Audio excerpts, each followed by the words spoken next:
Hello, hi, నమస్తే.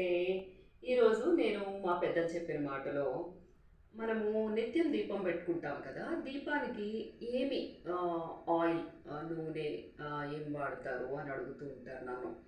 ఎందుకంటే మా అందరికీ చిన్నప్పటి నుంచి అలవాటు అనమాట.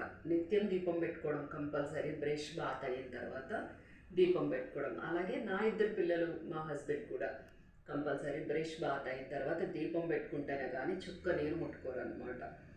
ముఖ్యంగా ఏంటంటే మా నాన్నమ్మ గారు, అమ్మమ్మ వీళ్ళందరూ చెప్పేది ఏంటంటే, చెప్పేదైనా కాదు, వాళ్ళు ఆచరించారు, ఇప్పటికీ మేము కూడా అదే ఆచరిస్తూ ఉంటాం. మాది కోస్తా ఆంధ్ర కొబ్బరి తోటలు చాలా ఎక్కువగా ఉండడం వల్ల మాకు కొబ్బరి నూనె చాలా విరివిగా ఉంటుందన్నమాట. సో నిత్యము మేమైతే కొబ్బరి నూనె దీపమే పెట్టుకునే వాళ్ళం. అలాగే నువ్వుల పంట ఉంటుంది కాబట్టి నువ్వుల నూనె అది పర్టికులర్గా త్రినాథ స్వామి అలా అని కొన్నింటికి వాడేవాళ్ళము.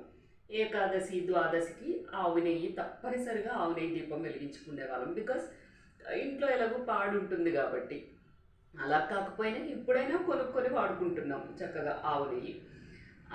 ఇప్పుడు ఏంటంటే అందరూ అంటుంటారు, ఇప్పటికి కూడా మా ఫ్యామిలీలో కొంతమంది అంటే లైక్ ఆఫ్టర్ మ్యారేజ్ కానీ ఆ లక్ష్మి ఏంటి ఏవేవో దీపాలు, నాకు తెలియదు ఏవేవో ఆయిల్స్ లైక్ ఏమంటారు, గుర్తు కూడా రావట్లేదు పేరు, ఆముదం నూనె అలా ఏవో అనమాట.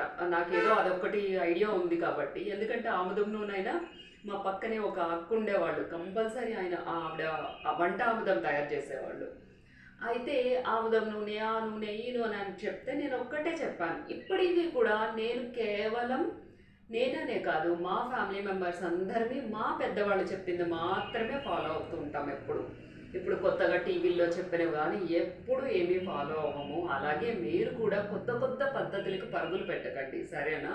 మీ పెద్దవాళ్ళు చెప్పింది, మీ పెద్దవాళ్ళు మీకు తెలియపరిచింది, వాళ్ళు ఎలా ఆచరించారో అదే ఆచరించండి, సరేనా? మేబీ కొంతమంది పెద్దవాళ్ళకు కోపం రావచ్చేమో, అయినా సరే మీ పెద్దవాళ్ళు ఆచరించిన పద్ధతులు, సాంప్రదాయాల్ని మీరు ఫాలో అవ్వండి. కొత్త పంతులకి పరుగులు పెట్టొద్దు. రోజుకొక దీపం, ఆ దీపం అని కాదు. భగవంతుడు ఎప్పుడు మనం ఎలా పూజ చేసినా, ముఖ్యంగా మీ స్థాయి స్తోమతను మించి పరుగులు పెట్టి పూజలు చేసుకోకండి, అది ముఖ్యంగా, సరేనా? సరే మరి, భగవంతుడు ఎప్పుడూ చల్లని తండ్రి, చక్కగా ఆశీర్వదిస్తాడు. సరే మరి, బాయ్ బాయ్.